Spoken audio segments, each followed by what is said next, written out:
Hello kawan-kawan semuanya yang ada di seantero jagat raya ini. Apa kabar semuanya? Sudahkah hari ini mengkorek telinga Anda? Tentu sudah. Baik, pada kesempatan kali ini saya akan membawakan sebuah alur cerita film yang berjudul Skyfire yang rilis tahun 2019. Tapi sebelumnya, siapkan dulu jarum coklatnya dan segelas kopi panas. Langsung saja ke ceritanya. Selamat mendengarkan dan tetap merdeka.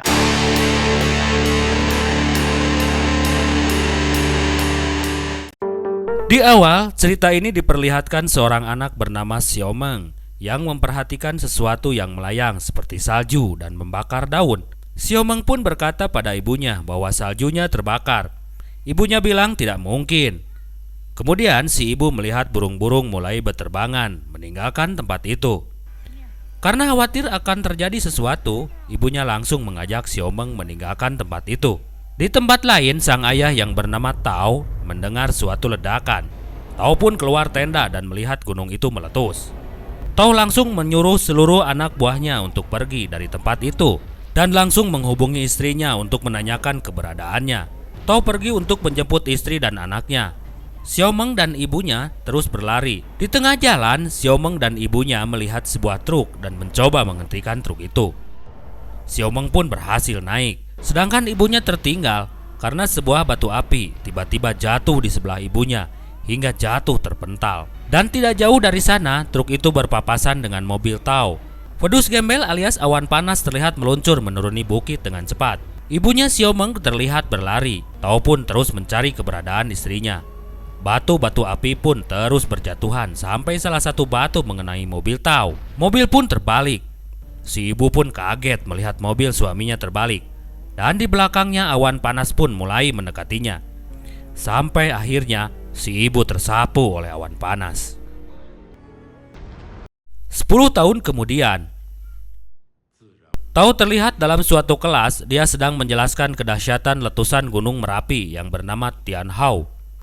Gunung itu adalah gunung yang sudah merenggut nyawa istrinya. Menurut Tao, Tianhao dikenal erupsi paling cepat dalam sejarah karena Tianhao dapat mengeluarkan batuan letusan dalam waktu kurang dari 12 menit dan menimbulkan kerusakan yang mengerikan. Namun sekarang Tianhao sudah dibangun menjadi taman hiburan.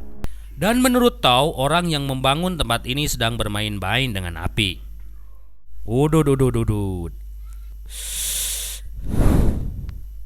Di scene selanjutnya terlihat seorang yang sedang masuk di dalam perut gunung yang berisi cairan magma. Ternyata itu adalah Xiaomeng yang sudah dewasa dan sekarang memasang sensor untuk meneliti pergerakan gunung Tianhao. Ketika akan kembali ke atas, hampir saja Xiaomeng terjatuh karena kecerobohan teman-temannya. Untung saja Zheng Nan lebih sigap dan berhasil menahan talinya hingga Xiaomeng selamat. Kemudian ayahnya menelpon. Tapi Xiaomeng tidak mengangkatnya karena Xiaomeng tahu ayahnya hanya akan menyuruhnya pulang dan keluar dari proyek ini. Xiaomeng pergi dengan motornya ke base camp pemantauan Gunung Merapi. Dan terbentuklah sistem Xiaoxiu yang diharapkan bisa memantau semua aktivitas Gunung Tianhao. Sehingga jika terjadi erupsi akan ada waktu untuk evakuasi masyarakat.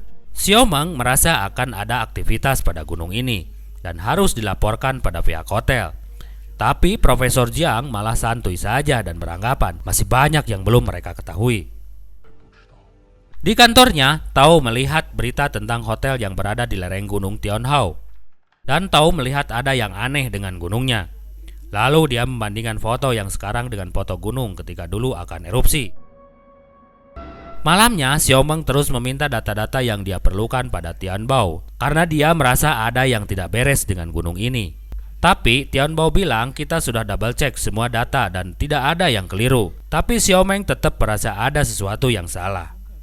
Paginya, Haris dan istrinya Xiao Wei datang ke hotel untuk menemui para investor. Haris pun memperlihatkan resort pada para investor karena dia butuh dana tambahan untuk mengembangkan resortnya itu.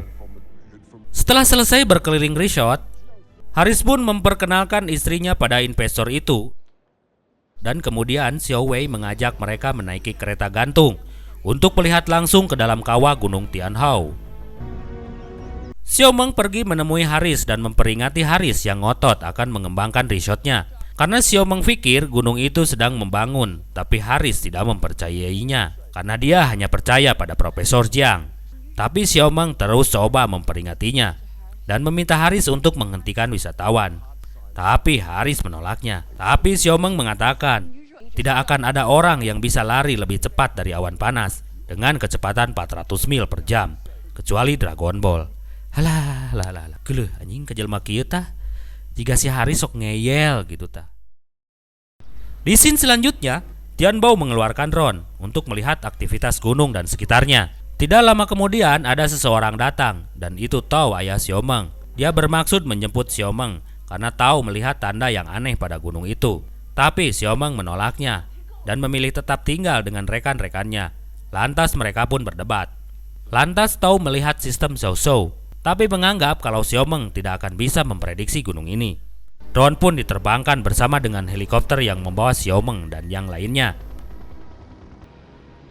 Di dalam helikopter, Tao melihat kumpulan burung meninggalkan gunung Tianhao, dan itu sebagai pertanda gunung akan erupsi. Para investor sampai di puncak gunung dan mereka langsung turun masuk ke dalam kawah gunung. Xiao Meng pun sampai di puncak gunung untuk mengambil data-data yang dibutuhkan. Di tempat lain, Zheng Nam dan Jia Hui berkencan di sebuah gunung. Batu riweuh ya kencan, koplok. Mereka berenang di dalam gua tersebut. Di base camp, Tian Bao melaporkan bahwa ada pergerakan di lereng timur, dan Xiao Meng pun merasakan hal itu. Xiao Meng meminta mereka untuk memberitahu para wisatawan agar segera meninggalkan tempat ini dan meminta helikopter untuk cepat menjemputnya. Lalu dengan sigap, Tao berinisiatif untuk memberitahu para wisatawan agar meninggalkan tempat ini. Ketika Zheng Nam menyelam, tiba-tiba di sela-sela batu keluar lava panas. Mereka buru-buru naik ke atas. Ternyata jalan keluarnya sudah ditutupi lava. Mereka memutuskan untuk mengikuti pipa untuk mencari jalan keluar. Tao sampai di tempat para wisatawan dan menyuruh mereka pergi dari sana. Tapi Xian Wei menegurnya. Dan tiba-tiba gempa terjadi. Lalu mereka pun panik. Zheng Nam yang masih mengikuti pipa semakin khawatir karena melihat batu-batu di sana mulai berjatuhan. Dan Jian Hui mulai lemas dan kehabisan napas. Akhirnya mereka sampai di atas sebuah sungai. Tapi tiba-tiba Jian Hui tersedot alias terkenyot alias terseruput atau terhisap pipa saluran air. Zheng Nam pun berusaha menolongnya. Dan akhirnya mereka selamat sampai di pinggir sungai. Tian Bao menyuruh Xiao Meng untuk turun gunung sekarang juga karena permukaan kawah naik dengan cepat. Profesor Jiang yang sedang berada di pinggir jurang melarang helikopter untuk mendekat. Dan tiba-tiba dia terhempas karena tekanan udara yang keluar dari dalam gunung. Dan helikopter pun jatuh karena terkena hembusan udara tersebut. Xiao Meng lari secepatnya dan menuju ke tempat para wisatawan karena badan helikopter hampir saja menenggar dia dan teman-temannya. Para wisatawan panik karena batu-batu api mulai berhiberan atau berterbangan. Mereka pun mulai masuk ke dalam, tapi banyak juga para wisatawan lainnya yang meninggal. Xiao Meng sampai di tempat para wisatawan. Tao dan Xiao Meng membantu menyelamatkan para wisatawan. Mereka naik ke atas gunung untuk menaiki kereta gantung. Tao menelpon Tian Bao agar memberitahu resort untuk mengevakuasi para wisatawan karena gunung akan erupsi. Para pekerja yang ada di base camp pergi untuk ikut evakuasi hingga menyisakan Tian Bao. Batu-batu api terus berterbangan sampai melubangi alat yang membawa Xiao Meng ke atas. Xiao Meng hampir terjatuh. Untung saja berhasil diselamatkan oleh ayahnya. Di resort, Haris mulai panik dan menyuruh seluruh pegawainya untuk menenangkan para tamu dan mengevakuasi mereka. Sementara Xiao Meng sampai di puncak gunung dan mulai memasuki kereta gantung. Dan gunung Tianhou mulai erupsi dan mengeluarkan ledakan-ledakan.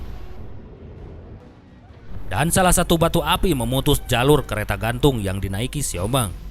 Xiao Meng dan Tao memindahkan para penumpang ke kereta yang lain dengan cara dilempar.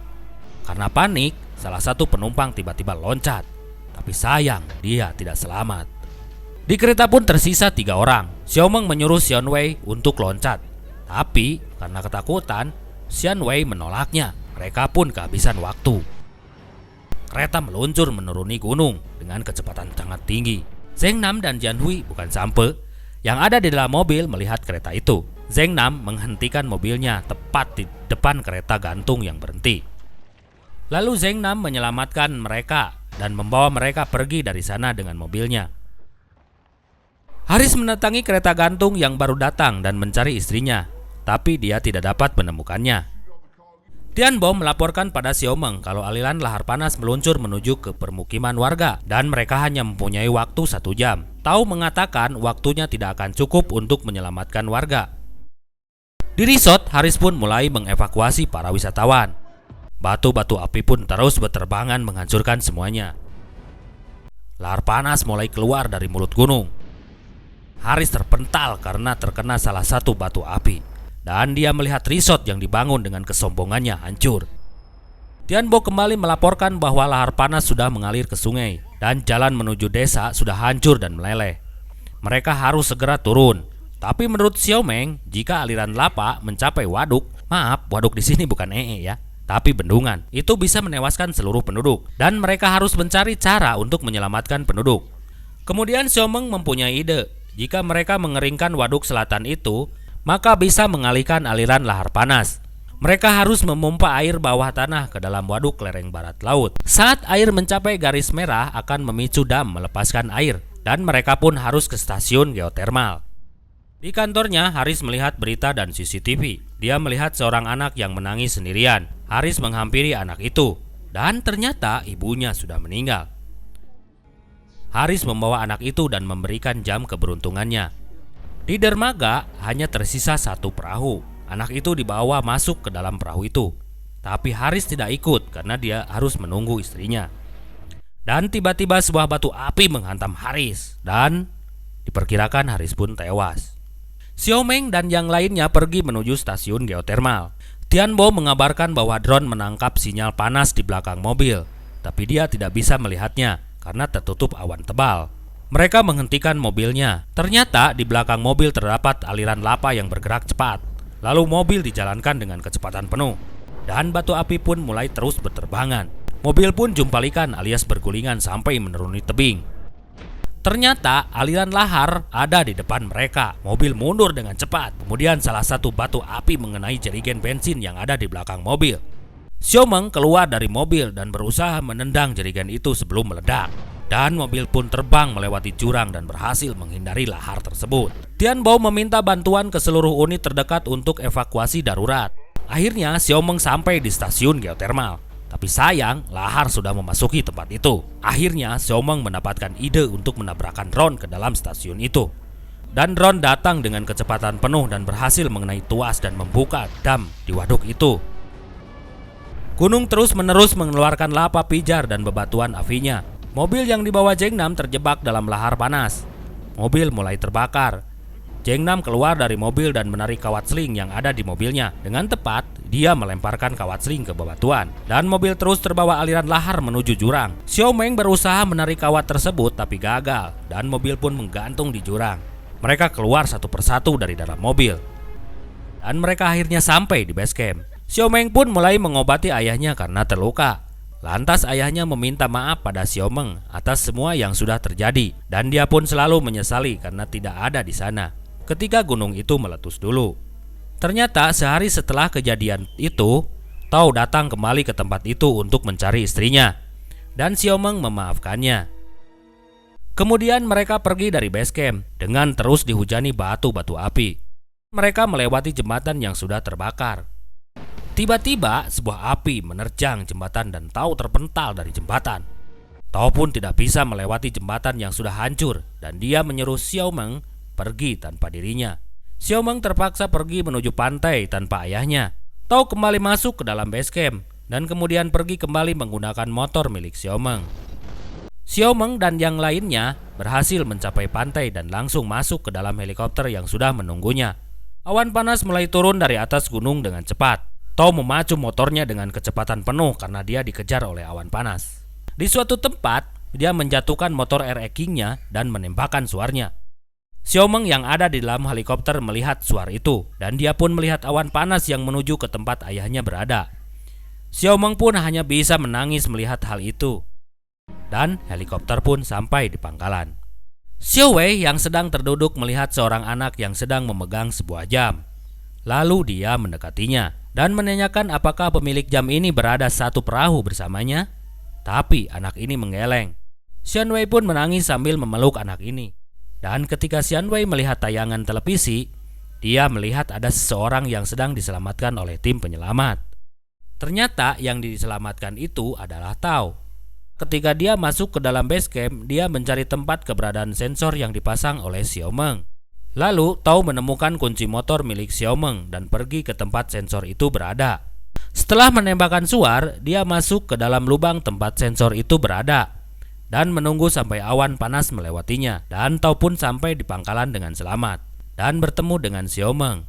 Dan film pun tamat. Dan jika kawan-kawan saat ini sedang menghadapi bencana, baik itu gunung erupsi, longsor, dan yang lainnya, kita doakan semoga tabah dan bersabar. Dan yang terpenting kalian diselamatkan oleh Tuhan Yang Maha Esa dengan tidak kurang suatu apapun. Amin ya robbal alamin. Segitu aja alur cerita film ini. Seluruh kerabat kerja yang bertugas mohon pamit undur diri dan wassalam. Salam otak waras Indonesia dan tetap merdeka.